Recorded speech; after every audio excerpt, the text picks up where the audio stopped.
Welcome back to the channel. I wanted to do something a little different today because many beginner, intermediate, and yes, even advanced Spanish learners think they will never reach fluency because they don't understand every single word someone says. Okay, so assuming you speak English, Japanese, Chinese, French, Tagalog, whatever, can you honestly say you understand every single word that every native speaker of your language says? I say absolutely not. And the young man you are looking at with the hat, his name is Ricky. He's a YouTuber. He taught himself Spanish. He is American. He speaks Dominican Spanish very, very well, extremely well. And I'm going to show you a young lady that he's interviewing in a video who is Venezuelan, and she is a fluent, native-born Spanish speaker. Listen to what she says about the Spanish of another Spanish-speaking country. Let's go. Yo quiero saber cuál es el mejor acento de español, en tu opinión. Okay, so Ricky says, yo quiero saber cuál es el mejor acento de español, en tu opinión. What is the best accent, Spanish-speaking accent, in your opinion? Let's go. Para mí el mejor, en mi sincera opinión, sí. Para mí es el venezolano, porque sí. Es el que yo entiendo, es el que estoy acostumbrada. Yeah. Okay, and the person he's interviewing, she says, para mí el mejor, en mi sincera opinión. He says, sí, para mí es el venezolano. She's Venezuelan. And then she said, porque es que yo entendí y es que estoy acostumbrada. What she's saying is, for me, Venezuelan Spanish, because I understand it and it's what I'm used to. Now, here's your first tip. Your first clue for today. Why would she say, this is a native speaker, because I understand it? Well, duh, right? She speaks Spanish. And why did she say it's the Spanish accent that I'm used to? Let's keep listening. Ya lo sabía. Sabía que iba a decir eso, de verdad. Y el peor. Okay, so Ricky says, ya lo sabía.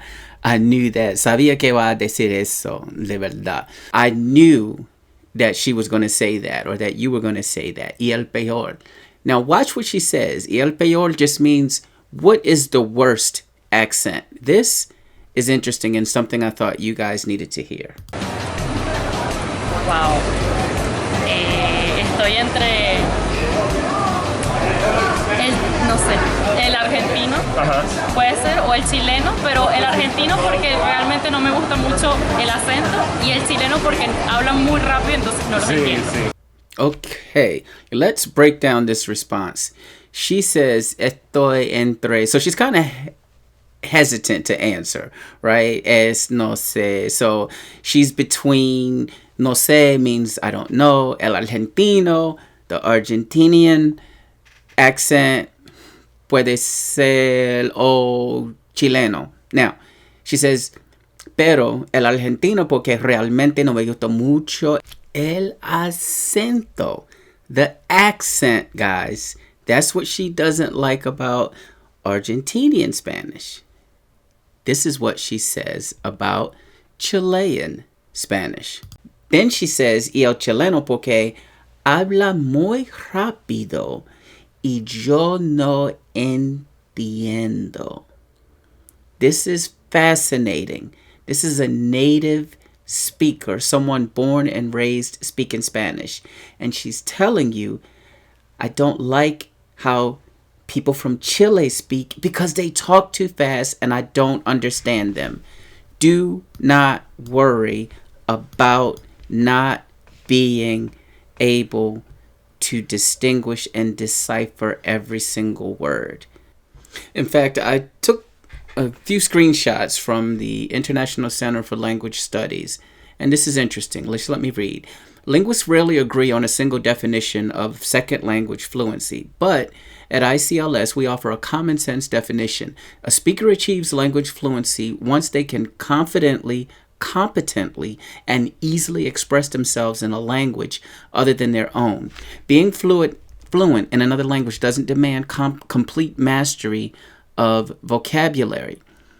If that was the case, nobody would be fluent in their own language, let alone a second one. Let's take a case in point. The Oxford English Dictionary contains 273,000 words.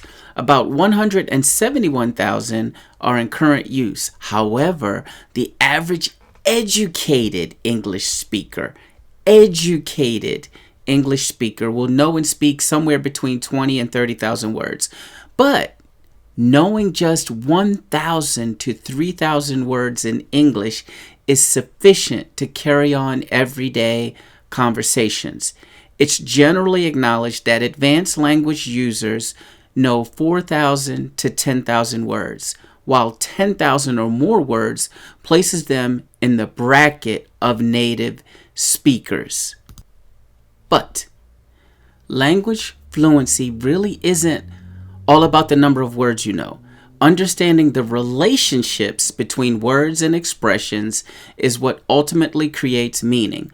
Words matter, but connecting words and meanings matters more. And now this one. Do I speak quickly in my target language? If you're a slow, plodding speaker in your target language, you'd be hard-pressed to describe yourself as fluent. Speaking slowly is usually a sign that you lack confidence and spend too much time weighing up the right words to use before uttering them. How well and quickly do I understand what's said? Rapid understanding of what someone says in your target language is probably more important than speedy speaking in measuring your level of language fluency. Immediate understanding of language spoken in conversation in your target language indicates a good level of fluency. Okay, people speak differently, people speak lazily. Just focus on developing your ear and getting the gist of Spanish, because even in fluency, no one understands everything. Let's go. If you understand where I'm coming from, smash that like button. It would really help me out and I'd really appreciate it. Subscribe to the channel, especially if you are trying to develop your ear in Spanish. And I'll see you guys in the next video. Good luck on your Spanish language speaking journey. Chao. El mejor acento español. Para mí, el argentino cordobés. Ah, ¿de verdad? ¿Por qué? Porque es muy asentado el argentino en el cordobés. Sí, habla como italiano, ¿no? Allá. Sí, más bien como los españoles, bastante, pero el cordobés es más asentado. Sí, chévere. ¿Y el peor acento? ¿Cuál es para ti? Perdón, pero el cubano. Sí. ¿Te cuesta escuchar los cubanos, entender lo que está diciendo? Sí, habla muy fuerte. No. Bueno, A ver. para mí en particular no, el peor acento del cubano. Sí. ¿Y de dónde eres tú? De Argentina. Ah, chévere, pues por eso. Córdoba. Y por eso es que dice eso. Córdoba. Pues muchas gracias por participar en el video. No, por favor, un placer.